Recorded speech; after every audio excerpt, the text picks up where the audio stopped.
नर्मदे हर दोस्तों। हम लोग रात्रि में माछा गांव में मैया के तट पे ये माता जी है पहुंच गए थे। और यहाँ पर आश्रम है, त्यागी महात्मा जी का स्थान है। ये बड़े प्राचीन पुराने स्थान पर हम हैं। कहते हैं कि यहाँ पर राम जी जब वनवास में थे तो यहाँ पर आए थे और यहाँ पर भोलेनाथ का पूजन अर्चन किया था। तो यहाँ राम जानकी माता जी का मंदिर है और बड़ा सुंदर और प्राकृतिक स्थान है। यहाँ पर रात्रि विश्राम हमने यही किया। हमारा कैंप लगाया हमने, टेंट लगाया हमने और शाम को आरती पाठ हुआ है। मंदिर में बड़ी सुंदर आरती होती है। और लेकिन थोड़ा सा आज हम डिस्टर्ब भी हुए हैं। मेरा स्वास्थ्य खराब हाँ, हुआ आज नहीं कल शाम को, इनका और स्वास्थ्य डिस्टर्ब हो गया था। वोमिटिंग वगैरह हुई। महाराज जी से हमने कुछ फ्रूट से लिए और फिर बीपी लो हो गया था। कुछ समय रेस्ट करने के बाद वापस नॉर्मल हो गया। अब मैं एकदम ठीक हूँ। महाराज जी के दर्शन रात्रि में हुए थे। अभी वापस पुनः एक बार दर्शन करके हम लोग आगे की यात्रा पे प्रस्थान करेंगे। नर्मदे है। ये बेटे का अभी जैसे आपने बताया था ना कि त्यागी महात्माओं का तप कैसे होता है, इसकी जिज्ञासा थी पूछने की। त्यागी कैसे बनते हैं? धुनी धुनी वाला ऐसा कुछ था। पहले तो भगवान के चरणों में प्रेम होना चाहिए। सबसे पहली बात जो है वो ये है, फिर महात्मा बना जाता है। प्रेम होगा तभी बन पाएगा। तभी बन पाएगा, क्योंकि जब तक प्रीत नहीं हुई तब तक प्रीत नहीं।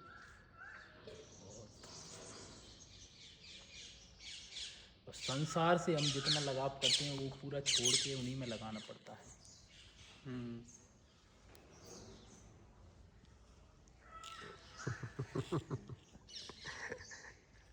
पर हरि की कृपा बड़ी बलवान है। प्रभु की तो कृपा। बताते हैं सत्संग में कि आरी चलवा देते हैं वो, जैसे ही उनके कोई नज़दीक पहुंचने को होता है। बड़ा खतरनाक खेल खेलते हैं वो।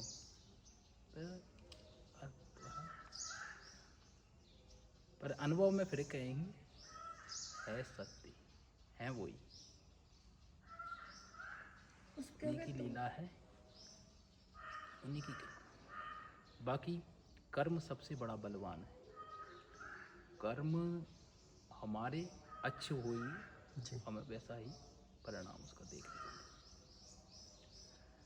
कर्म की व्याख्या बहुत बड़ी है। सियाराम बाबा ने भी लास्ट में जब उनसे पूछा गया तो उन रामायण कम से कम 17 से 18 घंटे जब वो पढ़ते थे तो उन्होंने एक ही शब्द निकाला, एक नाम की महिमा, दूसरा कर्म। दो ही चीज़ हमारी जो निकल के आई सामने, कर्म से बड़ा कुछ भी नहीं।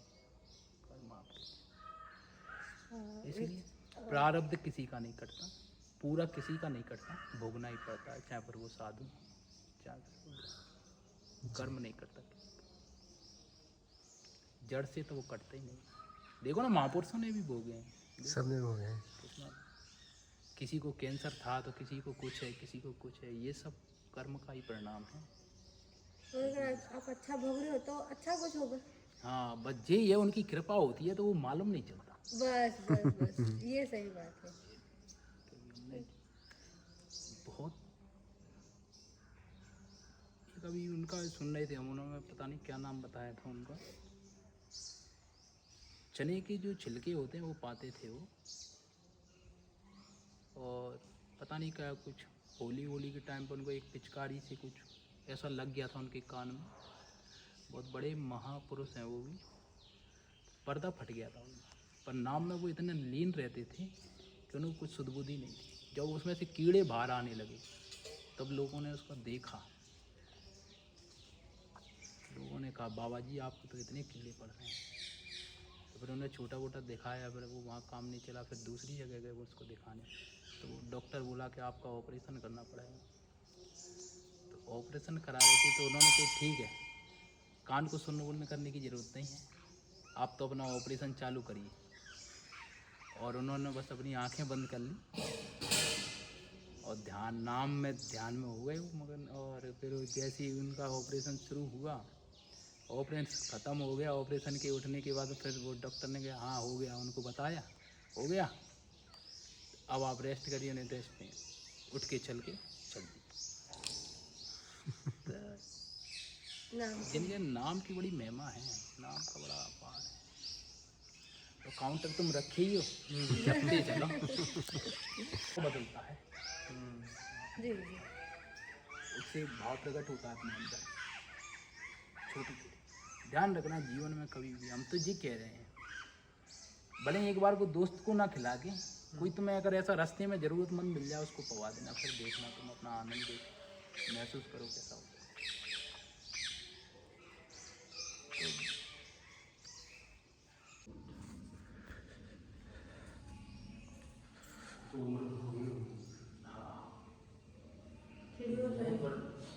अनुशासन चल रहा है। हाँ ऐसा ना करें कि मतलब इतनी ठंड है, ठंडा भी स्नान तो बनाना ही है। नहीं, वो उनका बड़ा कौन कर पाएगा। जब वो थे तब 2 बजे तो आसन छोड़ देते थे पूरा। अच्छा। जैसे उनकी जो हमसे तो बहुत पहले साधु हुई, 2 बजे आसन छोड़ के 3 बजे उनका स्नान हो जाता था नर्मदा जी में। तो उनका आसन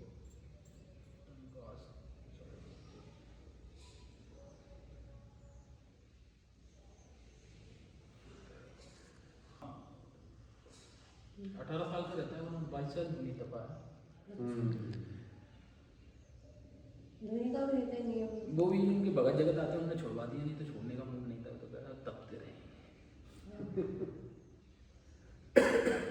महाराज जी धुनी का क्या है, इसमें तपने का क्या है? धुनी में भजन रहता है, और जो अग्नि रहती है उसको तपना पड़ता है। एक 3 साल में पंच धुनी रहती है, फिर सप्त धुनी रहती है, फिर द्वादशी रहती है, फिर कपर कोट। वो परंपरा है, साधु परंपरा जो है, त्यागी कोट महात्मा, का त्यागी बोलते हैं, त्याग। बड़ा त्याग रहता है। गर्मी में तपते हैं ना। हाँ, उसको कितना समय? 11 साढ़े 11 बजे से बैठना पड़ता है 3-4 बजे तक। ओह, पर आजकल 2-2.5 घंटे भी बैठते हैं साधु, 2-2.5 बजे तक। वो भी 1 घंटा में बहुत ज़्यादा होता है। हाँ, वो उसमें ज़्यादा होता है, काफ़ी तेज। हाँ हठ योग में आता है। हाँ। योग में आता है। उसके पीछे मतलब क्या है इंटेंशन? हठ योग करते हैं साधु, उसमें शरीर को तपाया जाता है।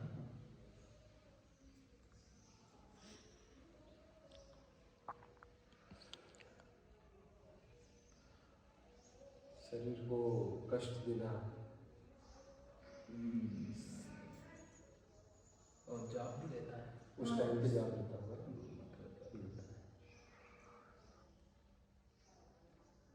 कठिन साधना है वो। सादा जीवन ही कठिन है। कई सारे तो उल्टा हो कि हाँ शीर्षासन में कुछ ना कुछ करते धूप वाले। हैं, हाँ बहुत तपस्या करती है। अब ऐसे साधु बिरले हैं ना, बिरले हैं, ऐसे दर्शन मुश्किल से होते हैं। जो बाकी में जो है साधु में दुर्लभ है।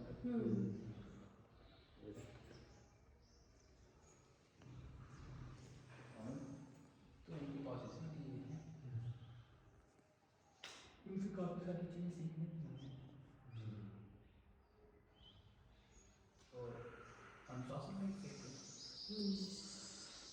तो अनुशासन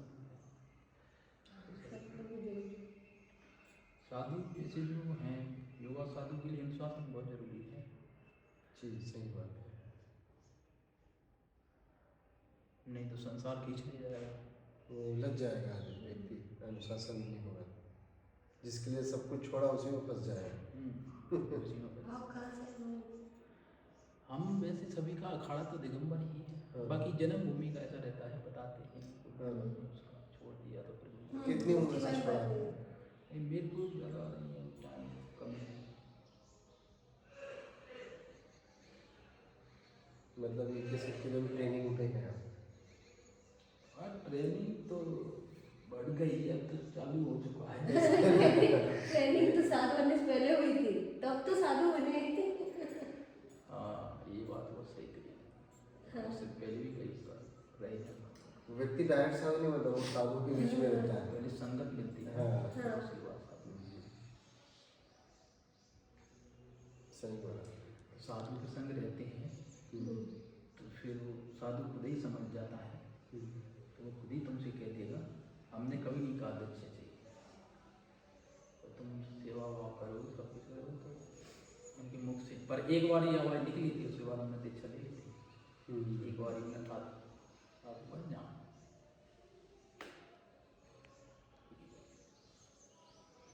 दूसरी बार तो कॉलम नहीं लिखा। साधु भी क्या कह सकते हैं, प्रारब्ध के बस होता है या फिर व्यक्ति का साधु को पुराना कुछ प्रारब्ध रहता है तभी बनता है, ऐसा है। ऐसे नहीं। जो जैसे मान लो लड़ाई झगड़ा करके भी चले जाते हैं, हाँ। तो वो साधु बन भी जाते हैं, वो निकल के भी चले जाते हैं, जैसे ही गुस्सा शांत हुआ तो। ऐसा है। जिसमें प्रभु की कृपा होगी वो दिखता है, जो प्रारब्ध होगा। घर भर से जो वाक्य आते हैं तो दादाजी से बात करते हैं, कई बार बताते हैं। अभी दर्शन होंगे, अभी धुनी से निकल गए 8:30 बजे, जब तक आप स्नान वगैरह किया।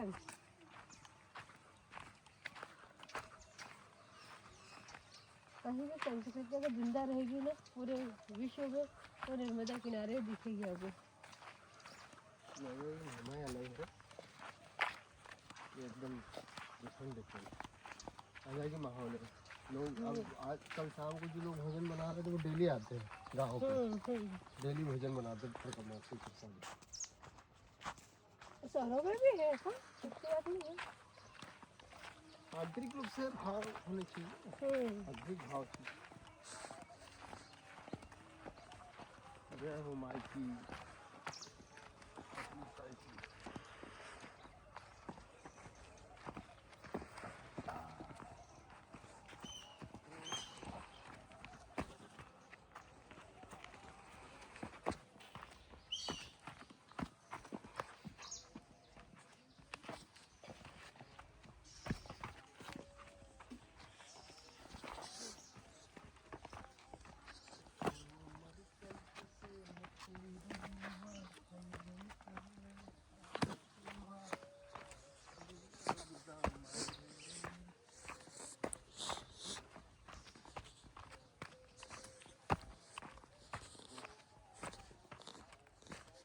उधर डंडा ले जाना, चेक करके देखना कितना पानी है।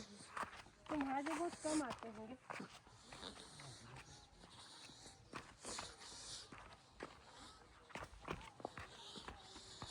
डंडी दिख रही है वहाँ।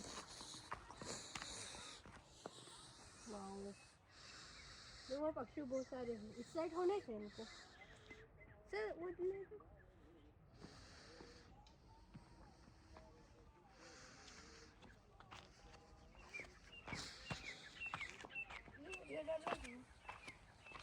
इधर देखो जरा सी।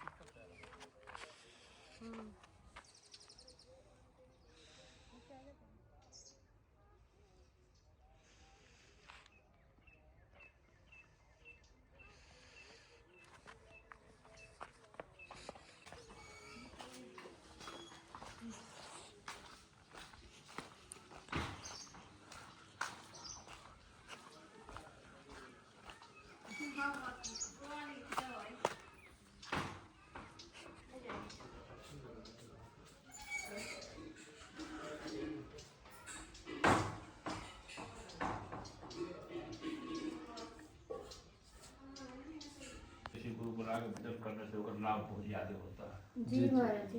बिना गुरु भाव इस तरह न कोई जो शंकर बिजनेस में हो, बिना गुरु को भाव से पाल नहीं सके, ये ब्रह्मा का समान हो जाए, शंकर जी का समान हो जाए। हाँ। ये पार भगवान स्वयं अवतार लिए गुरु बनाया है जी।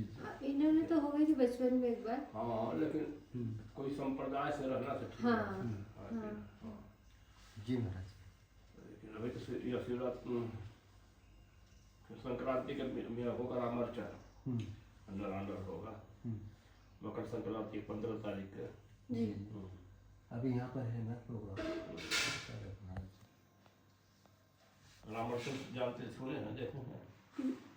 रामर्चन का दर्शन नहीं किए? नहीं। मतना कराते हैं भगवान का आते होता है जब महाजग माना जाता है। ऐसा है ना।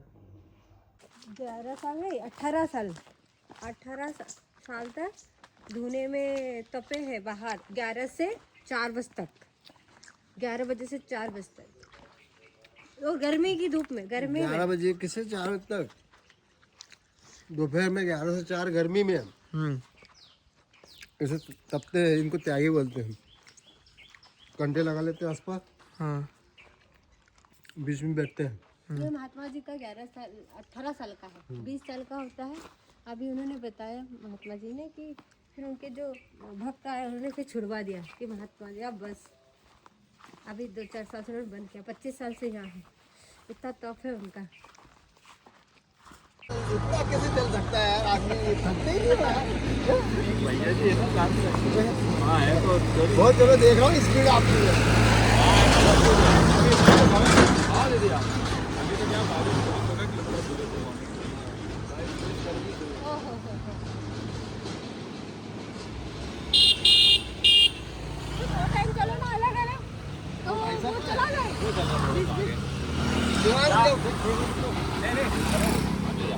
अरे क्या क्या दूँ क्या है?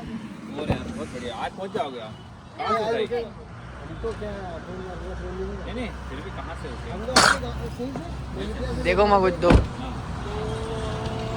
रोड इंडिया ब्रिज से बाहर हुए तो हम बरेली गए थे बापोली धाम, फिर वहाँ से बोरास गए, वहाँ जो महात्मा जी जो अपने व्रत किशोरदास जी, हाँ बहुत बढ़िया। फिर वहाँ से तो महात्माओं अभी के आश्रम पे अपन जा रहे हैं। अभी सागर पार करके नहीं आए, परिक्रमा में थोड़ी हम लोग ऐसा ही घूम रहे हैं। बस भ्रमण पे मैया के तट पे इसको चौरास में बढ़िया है, कुटिया थी बहुत ज्यादा चौरास के अंदर, चौरास के आगे चौरास। नहीं हम बोरास गए आपको मैं भूल गया मैं बताना, कुटिया बहुत शानदार है मैया जी के अंदर, आनंद आता है। चलो आने वाले समय में कभी वो तो अपन लोग अब इतना नहीं निकल सकते तो कम से कम धन्यवाद जी। रख लीजिए। हाँ बाजी ये सबको भेजना प्रसाद बनते हैं। चलो आगे बहुत है, अंकल को दे देना एक, उनसे मुलाकात वाह यार बहुत फिर क्या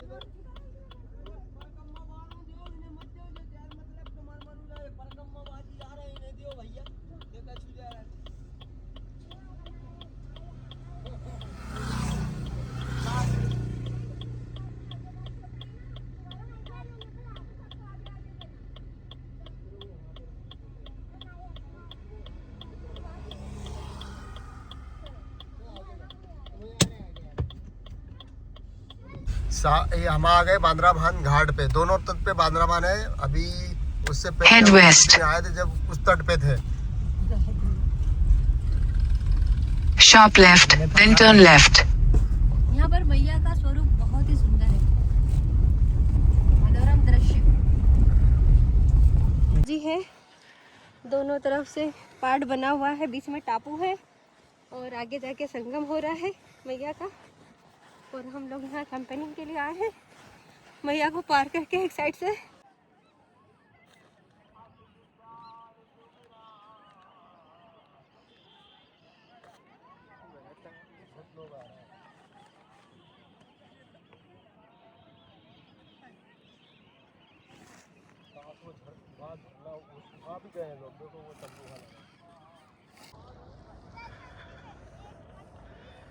नर्मदे हर अभी हम सब लोग बांद्राबान दक्षिण तट से आ रहे हैं, जो बहुत ही सुंदर स्थान है। सामने मैया जी का मंदिर, पहाड़, झरने, बहुत सुंदर व्यू है वहाँ पर। और हम 2 घंटे रेस्ट करके वहाँ से अभी आगे के लिए निकले हैं नर्मदे हर। अभी हम नर्मदा आश्रम डोंगर गांव जगन्नाथ जी का टेम्पल है, नवीन उड़ीसा के महाराज जी हैं, उनके द्वारा निर्माण किया गया। वहाँ आए हैं, दर्शन किए अभी हम लोगों ने, और अब आगे अवली घाट के लिए जाने की तैयारी कर रहे हैं। अवली घाट में संत महात्माओं के दर्शन करेंगे हम।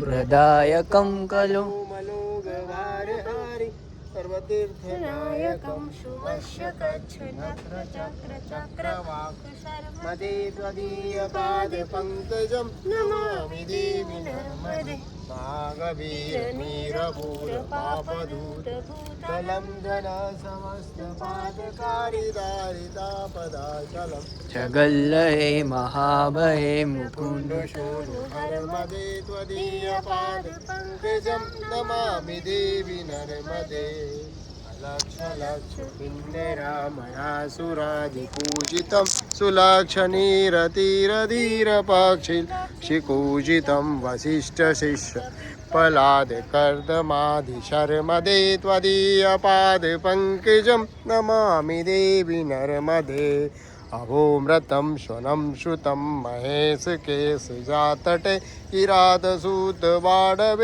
पण्डिते सटे हे दुरन्तपापतापहारि सर्वजन्तु शर्मदे त्वदीयपादपङ्कजं नमामि देवि।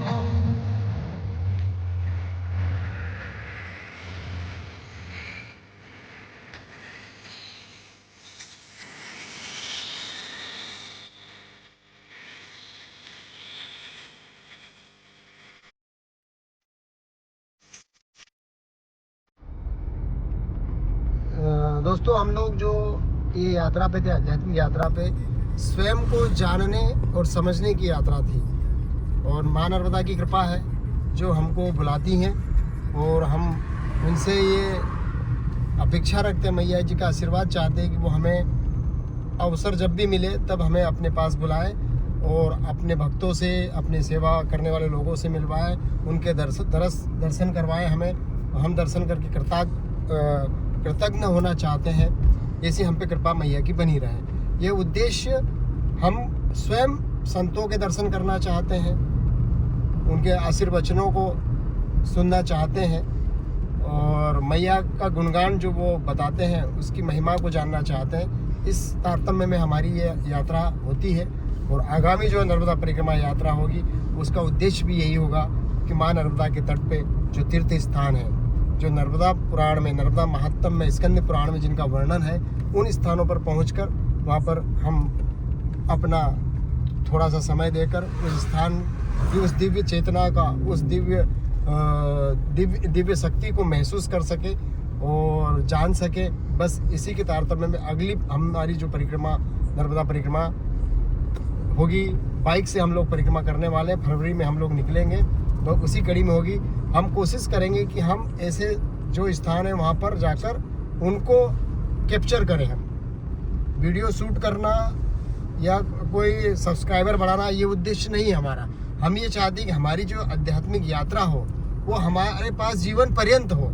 जब भी हम देखें तो हमको महसूस करें कि हम अभी यहीं हैं। सिर्फ इसलिए हम ये शूट कर रहे हैं, सिर्फ अपने आप को हमेशा अध्यात्ममय बनाने के लिए ये शूट कर रहे हैं। और उस तारतम्य में शायद आप लोग भी उस कड़ी में जुड़ के देखना चाहते होंगे। तो दिव्य संतों के दर्शन, दिव्य स्थानों की चेतना का जो महसूस होती है उसका वर्णन वो आपको अगली हमारी जो यात्रा होगी, माँ नर्मदा जी की परिक्रमा प्रदक्षिणा होगी जो बाइक से, उसमें आपको मिलेगी। साथियों, नर्मदे हर।